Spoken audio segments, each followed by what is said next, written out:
తేజం పెదనాన్న నైజం కలిసున్న పసి రూపం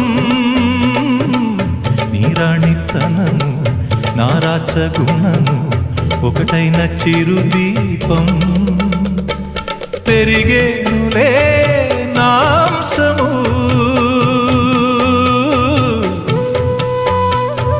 వెలిగేనులే మా వంశము ఎన్నెన్నో తరములు తరగని యసములతో